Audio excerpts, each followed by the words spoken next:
আমার যুবক ভাইরা,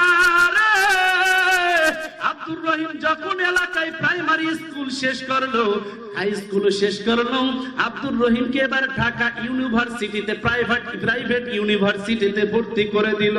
বাজান বাবা মানুষের বাড়িতে ভিক্ষা করে, মানুষের কাছে চেয়ে খায় গো, মানুষের বাড়িতে কাজকর্ম করে খায়, অনেক কষ্ট করে টাকা পয়সার ইন্তজাম করে।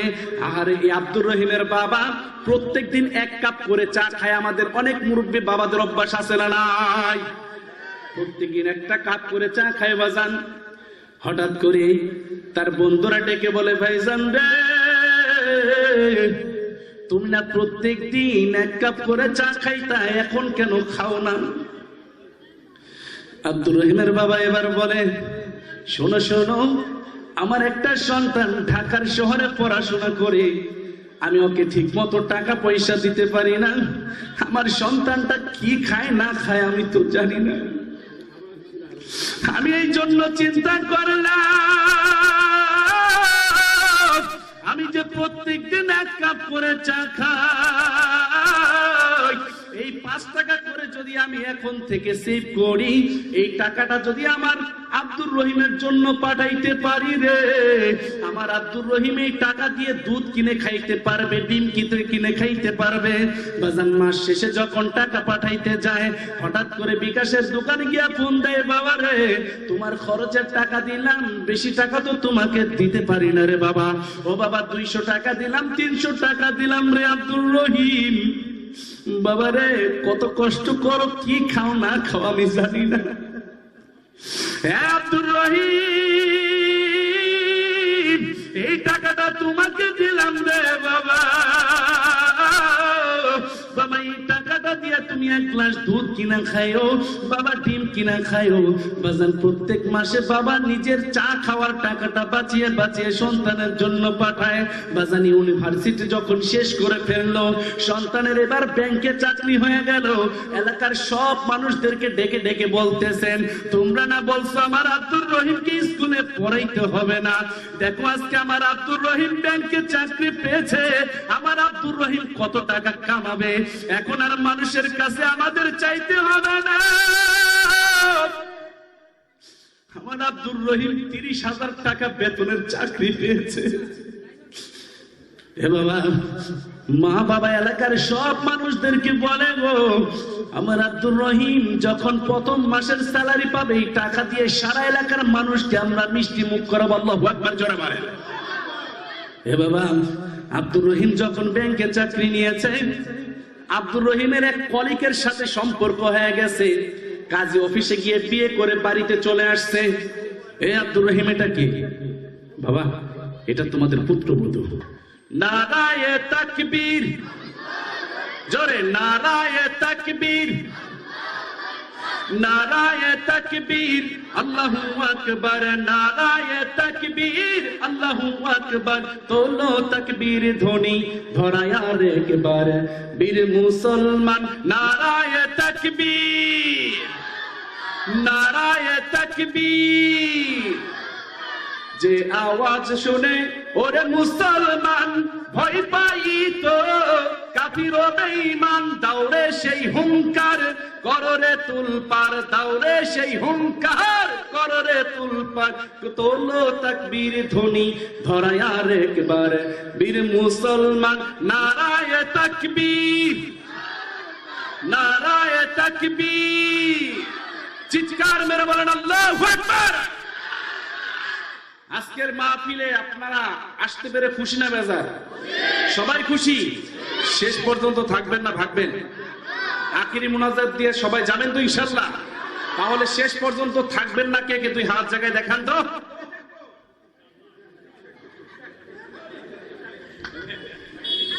এক বক্তায় কয়, কে কে জাহান্নামে যাবেন? এক মুরব্বী 2 হাত উঠায় আল্লাহু আকবার। ও চাচা, আপনি কি জাহান্নামে যাবেন? কয়, আমিও যাবো না, আমার 14 গোষ্ঠী কেউ যাবো না। তা হাত উঠাইলেন যে? আমি তো জানি হুজুররা যা কয় সব ভালো কথাই কয়। জোশের সাথে হুশও রাখতে হবে, ঠিক কিনা জোরে বলেন? এই এলাকায় অনেক আমার মুরব্বী চাচারা আছে, বাড়িতে বসে বসে কুটকুট করে পান চাবাইতেছে আর চাচির লগে গল্প করতেছে, ঠিক কিনা জোরে বলেন? চাষি কয় কি ও জিহাদি হুজুর এবেলা যাইবা না? কয় বাড়ি পর্যন্ত তো মাইক লাগাই দিছে, এত কষ্ট করে বৃষ্টির মধ্যে আর ওয়াজে যাওয়ার দরকার কি আছে না নাই জোরে বলেন। এক চাচা এরকম চাষির লগে গল্প করতে করতে ওয়াজ শুনতেছে, বুঝছেন চাচা? ওয়াজ শুনতেছে, এখন কতক্ষণ কান খাড়া করে আবার ওয়াজ শুনে, আবার কুটকুট করে গল্প করে। হঠাৎ করে বক্তা বলতেছে, ভাইয়ের আমার আপনারা ভালো করে শুনেন, মুস ভিজায়া পানি খাওয়া হারাম। কি ভিজায়া? মুস। কি ভিজায়া? মুস ভিজায় পানি খাওয়া হারাম। সকালবেলা যখন চাচি রং চা দিয়া টুস বিস্কুট দিয়ে খাইতে দিছে, কালকে না হুজুরে কইল টুস ভিজায় পানি খাওয়া হারাম। কেউ বক্তা কি মুস ভিজায় কইছে না টুস ভিজায় কইছে? হ্যাঁ, আর চাচাই বলছে কি টুস। আল্লাহ আমাদের বুঝার তৌফিক দান করেন, আমিন বলেন। তাহলে মনোযোগ দিয়ে কথা শুনতে হবে, ঠিক কিনা জোরে বলেন। তাহলে আবার দুইটা হাত জায়গায় দেখাম তো, শেষ পর্যন্ত থাকবেন না কে কে? এবার মোটামুটি হুশ হয়েছে, আলহামদুলিল্লাহ বলেন সবাই। ভাইয়ের আমার, আমি আপনাদের সম্মুখে সূরাতুল বনী ইসরাইল থেকে 23 এবং 24 নং আয়াত তেলাওয়াত করেছি। এর উপর সংক্ষিপ্ত আলোচনা করব ইনশাআল্লাহ। কিছুক্ষণের মধ্যেই আমাদের আজকের মাহফিলের মধ্যমণি, আমাদের সেরতাজ হযরতুল আল্লাহ মুফতি ইলিয়াসুর রহমান জিহাদি সাহেব দামাত বারাকাতুহুম উপস্থিত হয়ে যাবেন। সকলে বলি আলহামদুলিল্লাহ। সূরাতুল বনী ইসরাইলে আল্লাহ তাআলা বলেন, ওয়াকাদা রাব্বুকা আল্লা তা'বুদু ইল্লা ইয়াহু। হে বান্দারা ভালো করে শোনো, তোমাদের রব তোমাদের উপর আল্লাহ তাআলার ইবাদত করা আবশ্যক করেছেন। ইবাদত করব তো কার ইবাদত করব? জোরে বলেন, জোরে বলেন। এবার আসেন, আল্লাহর ইবাদতের পরে দ্বিতীয় স্তরে কি রাখলেন দেখেন। এরপরে প্রত্যেকটা বান্দাকে আল্লাহ তাআলা নির্দেশ করলেন 6টা নির্দেশ করলেন, তুমি তোমার পিতামাতার খেদমত করবা। সুবহানাল্লাহ, জোরে বলেন। প্রত্যেকটা সন্তানকে পিতামাতার উপর খেদমত করার জন্য 6টা নির্দেশ করলেন। عن عبد الله بن مسعود رضي الله تعالى عنه قال جاء رجل إلى رسول الله صلى الله عليه وسلم فقال يا رسول الله أي عمل أحب إلى الله؟ فقال الصلاة على وقتها. قال ثم أي؟ قال بر الوالدين. قال ثم أي يا رسول الله؟ قال الجهاد في سبيل الله. سبحان الله. আব্দুল্লাহ ইবনে মাসউদ রাদিয়াল্লাহু তাআলা আনহু বলেন, একজন আগন্তুক বিশ্ব নবীর কাছে আসলেন, আয়েশা বলতেছেন, হুজুর সবচাইতে পছন্দনীয় আমল আল্লাহর কাছে কোনটা? নবীজি বললেন, as-salatu ala waqtiha. হুজুর সুম্মা আইয়ুন, এরপরে কি? বললেন বিররুল ওয়ালিদাইন, পিতামাতার খেদমত করা। সুবহানাল্লাহ, জোরে বলেন। সুম্মা আইয়ুন ইয়া রাসূলুল্লাহ? বলে আল জিহাদু ফি সাবিলিল্লাহ। নবীজি বলেন, যারা আল্লাহর রাস্তায় জিহাদ করে কেউ যদি তার জীবনকে বিলিয়ে দেয় আল্লাহর রাস্তায়, সে বিনা হিসেবে মালিকের জান্নাতে চলে যাবে। তো এত বড় ফজিলতের কথা তৃতীয় স্তরে রাখলেন, বুঝছেন ভালো করে। তৃতীয় স্তর রাখলেন, দ্বিতীয় স্তর রাখলেন পিতামাতার খেদমত, এরপর রাখলেন জিহাদের কথা। তাহলে স্পষ্ট হলো পিতামাতার খেদমত আল্লাহর রাসূলের কাছে জিহাদের চাইতে আরো বেশি উত্তম, ঠিক কিনা জোরে বলেন। আল্লাহ তাআলা কি বলেন শুনেন, وَقَضَى رَبُّكَ أَلَّا تَعْبُدُوا إِلَّا إِيَّاهُ وَبِالْوَالِدَيْنِ إِحْسَانًا إِمَّا يَبْلُغَنَّ عِندَكَ الْكِبَرَ أَحَدُهُمَا أَوْ كِلَاهُمَا فَلَا تَقُل لَّهُمَا أُفٍّ وَلَا تَنْهَرْهُمَا وَقُل لَّهُمَا قَوْلًا كَرِيمًا واخفض لهما جناح الذل من الرحمة وقل رب ارحمهما كما ربياني صغيرا وقضى ربك ألا تعبدوا إلا إياه. তোমার রব তোমাকে নির্দেশ করেছেন, তোমার প্রতি আবশ্যক করেছেন আল্লাহ ব্যতীত কারো ইবাদত করবা না। এরপরে 6টা নির্দেশ করলেন বান্দাদেরকে, ওয়াবিল ওয়ালিদাইনি ইহসানা, তুমি তোমার পিতামাতার খেদমত করবা। ইম্মা ইয়াবলুগান্না ইনদাকাল কিবারা আহাদুহুমা আও কিলাহুমা ফালা তাকুল লাহুমা উফ। তুমি তোমার মা বাবা দুইজনকে অথবা একজনকে বৃদ্ধ বা বৃদ্ধ অবস্থায় পেয়েছো, তাদের সাথে উফ শব্দটা পর্যন্ত বলবা না। আল্লাহু আকবার জোরে বলেন। মুফাসসিরিনে কেরাম এখানে দুইটা ব্যাখ্যা করছেন। এক, অনেক সময় দেখা যায় আমাদের ছেলেপেলেদেরকে কোনো কাজের নির্দেশ দিলে তখন বিরক্ত হয়ে যায়, উফ বুড়া বুড়ি খালি একটার পর একটা কয়, ঠিক কিনা জোরে কয়নি। আরেকটা ব্যাখ্যা করছেন, পিতা মাতা সন্তানের উপর অসন্তুষ্ট হয়ে বলে, উফ কেমন সন্তান আমি জন্ম দিলাম, বলে কিনা জোরে বলেন, বলে কিনা। বেশি কষ্ট যখন দেয় তখন মা বাবা এরকম একটা আফসোস করে, উফ এটাই যে বলতে হবে এমন না, একটা আফসোস করা, সেটার কথাই বলছেন। সন্তানদেরকে 3 নাম্বার নির্দেশ করলেন, ওয়ালা তানহারহুমা, খবরদার তুমি তোমার মা বাবাকে কোশ্চিন কালো ধমক দিবে না। আল্লাহু আকবার জোরে বলেন। আফসোস লাগে কি ভাই জানেন, আমার সোনার বাংলাদেশের যুবকেরা মা বাবাকে শুধু ধমকই দেয় না, এই আমার দোহার থানায় বহু যুবকেরা আছে মাকে মাঝে মাঝে মারপিটও করে। কথা বল না যে করে না? আপনাদের এই অঞ্চলে মানুষ মনে হয় খুব ভালো। হ্যাঁ, আমি ছোট্ট সময় দেখছি ভাই, একটু কষ্ট করে শুকনা জায়গায় যারা দাঁড়িয়ে আছেন এখানে বসে যান, আর মুরব্বী বাবারা বসছেন একটু কষ্ট করে সামনে এসে বসে যান। আচ্ছা হুজুর আসলে এমনি বসে যাবো, থাক, আমার আবার সময় কম। ওই কথা কইতে কইতে হুজুরে চলে আসবে। আমি দেখছি ভাই, আমি তখন ছোট্ট, একটা লোক তার মাকে এমন ভাবে মারতো, তার বউ দেখতাম অবজেকশন জানাইতো, বাড়িতে এসে কোনো শোনাশুনি করতো না, মাকে চুল ধরে এইভাবে ঘুরাইতো। নাউজুবিল্লাহ প্যাকেট করে রেখে দেন, কালকে কইেন এই কাকে চুল ধরে তুমি ঘুরাও, কাকে তুমি ধমক দাও? অথচ আল্লাহর রাসূল বলেন, হুমা জান্নাতুকা ওয়া নারুকা। এ যুবক, তোমার মা বাবা তোমার জান্নাত, তোমার মা বাবাই তোমার জাহান্নাম, ঠিক কিনা জোরে বলেন। আল জান্নাতু তাহতা আকদামিল উম্মাহাত, তোমার মা বাবার পায়ের নিচে হলো তোমার জান্নাত। আর তুমি জান্নাত কোথায় খেয়েছো? বহু যুবক এমন আছে মা বাবা তার সাথে কথাই বলতে পারে না, কথা বলতে গেলে মা বলে আস্তে করে, সে বলে জোরে করে, ঠিক কিনা জোরে বলেন। মা বাবার সাথে চোখ গরম দিয়ে কথা বলেন, অথচ আল্লাহ তাআলা বলেন, ওয়ালা তানহারহুমা, খবরদার ধমক দিবা না। হে যুবক, একটাবার কি চিন্তা করলে না আজকে তুমি কাকে ধমক দাও, কাকে ধমক দাও? অথচ এই মহিলাটা তোমাকে বড় করতে গিয়ে তার জীবনটাকে বিসর্জন করে দিয়েছেন, তোমার সুখে সুখী হয়েছেন, তোমার দুঃখে দুঃখী হয়েছেন, ঠিক কিনা জোরে বলেন।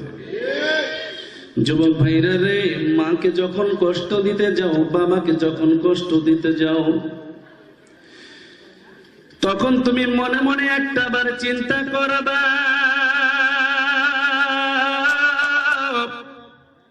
আমার সন্তান যদি আমার সাথে এমন আচরণ করত রে, তাহলে আমার কেমন লাগতো, ঠিক কিনা জোরে বলে।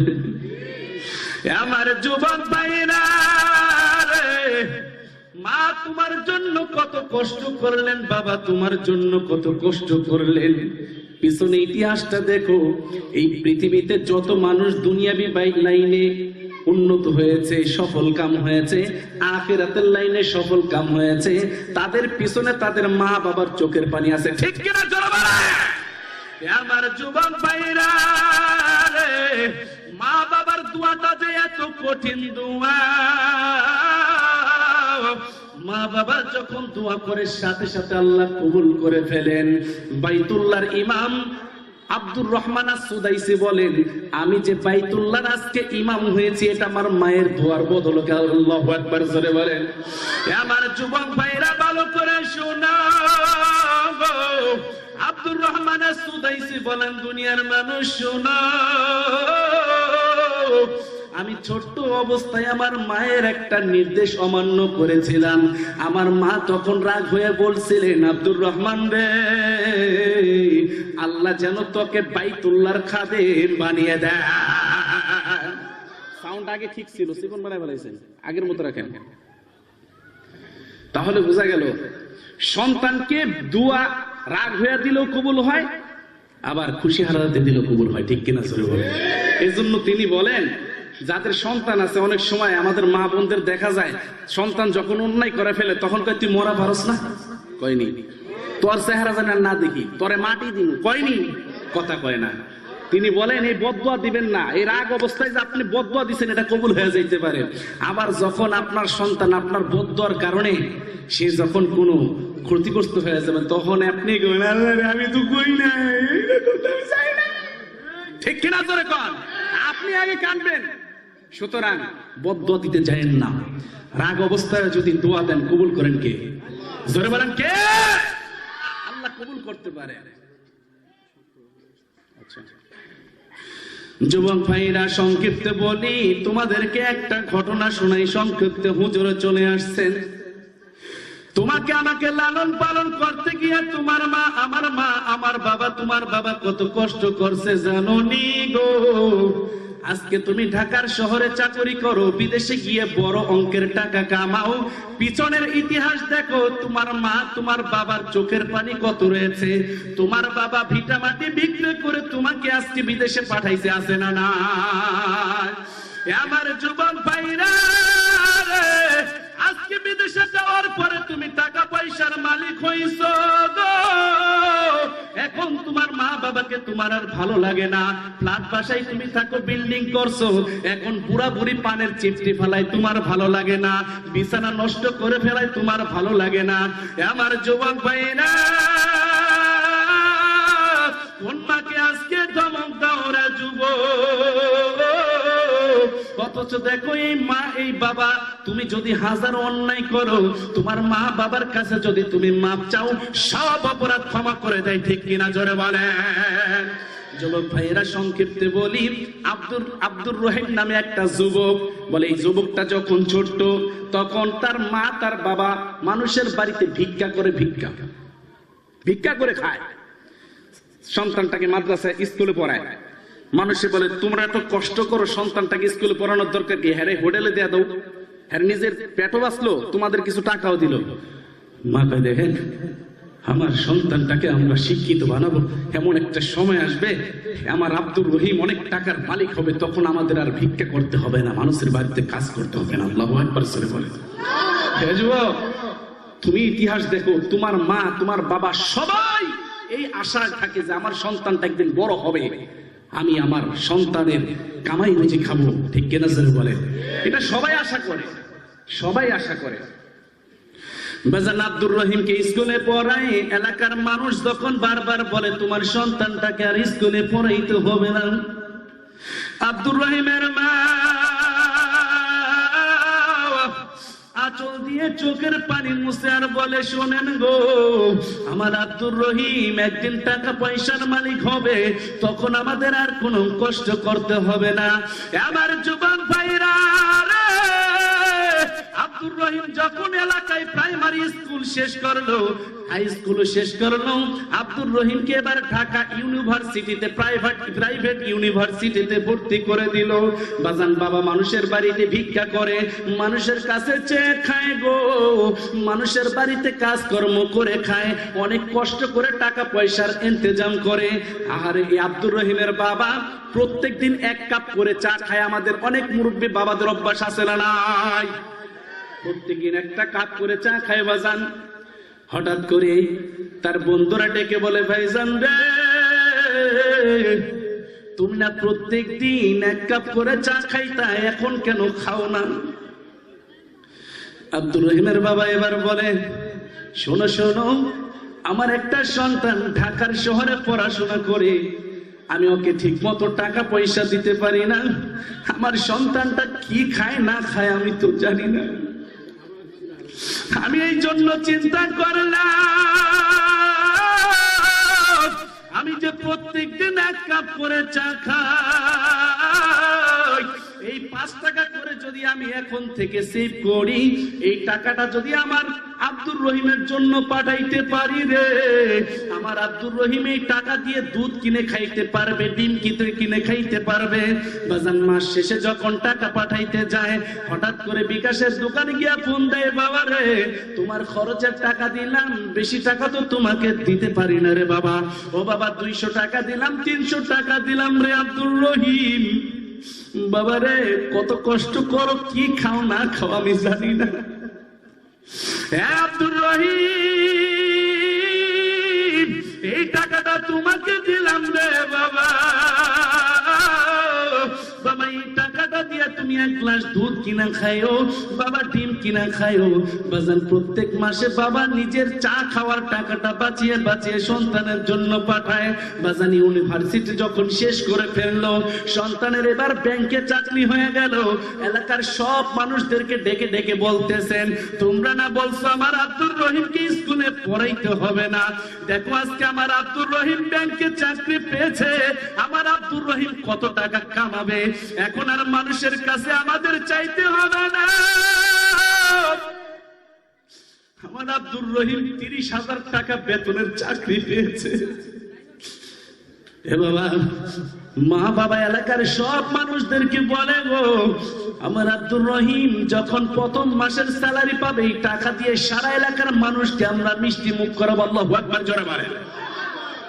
এ বাবা, আব্দুর রহিম যখন ব্যাংকে চাকরি নিয়েছে, আব্দুর রহিমের এক কলিগের সাথে সম্পর্ক হয়ে গেছে, কাজী অফিসে গিয়ে বিয়ে করে বাড়িতে চলে আসছে। এ আব্দুর রহিম, এটা কি? বাবা, এটা তোমাদের পুত্রবধূ। হ্যাঁ, কি বলো সেটা? হ্যাঁ, তুই কি বলো সেটা? হ্যাঁ বাবা, ওর সাথে সম্পর্ক হয়েছে, এই জন্য কাজী অফিস দিয়ে বিয়ে করে ফেলাইছি। মা কয়, বাবা তুই এটা কি করলি? বাবা কয়, তুই এটা কি করলি? এই বড় স্বপ্ন ছিল তোকে নিয়ে, তুই একদিন বড় হবি, চাকরিজীবী হবি, আমরা নিজেরা দেখে শুনে একটা লাল টুকটুকে বউ আনবো, বড় আনন্দ করবো, এলাকার সব মানুষকে দাওয়াত করে খাওয়াবো। তুই এটা কি করলি? আমি এখন এলাকায় কিভাবে মুখ দেখাবো? এরকম লেডিস জন্ডিস আসেনি আমাদের এলাকায়? আছে না নাই? মা বাপ এমরাতে বিয়া ঠিক করো, উমরা দিয়ে চক্ষুনাকুনি ভাগে মোবাইল লাগে, আছে না নাই? জোরে কর। ভালো করে চিন্তা করো, তোমার পোলাপান যদি তোমার সাথে এমন করতো তখন কেমন লাগতো? আল্লাহ আমাদের বুঝার তৌফিক দান করেন, আমিন বলেন। ভাইজান, সংক্ষিপ্ত বলছি, আব্দুর রহিমের তখন উচিত ছিল বাবার সাথে তর্ক না করে পা জড়ায় ধরা, ঠিক কিনা? জোরে কর। আব্বা, ও আব্বা, ভুল করে ফেলাইছি। কিন্তু আব্দুর রহিম রক্ত গরম কইরা বলে, ঠিক আছে বিয়ে করছে, তাতে কি হয়েছে? এক কথায় দুই কথায় বাবার সাথে তর্ক বিতর্ক করে ভাইজান বাবার কাছ থেকে বাড়ি থেকে চিরদিনের জন্য চলে যায়। আব্দুর রহিমের বাবা, আব্দুর রহিমের মা বারবার কান্দে আর বলে, আব্দুর রহিমের বাবা তুমি এটা কি করলে? আমার আব্দুর রহিম এখন যদি বাড়িতে না আসে কি করবা? বাজান আব্দুর রহিমের বাবাও কান্দে, মাও কান্দে, কি করলাম?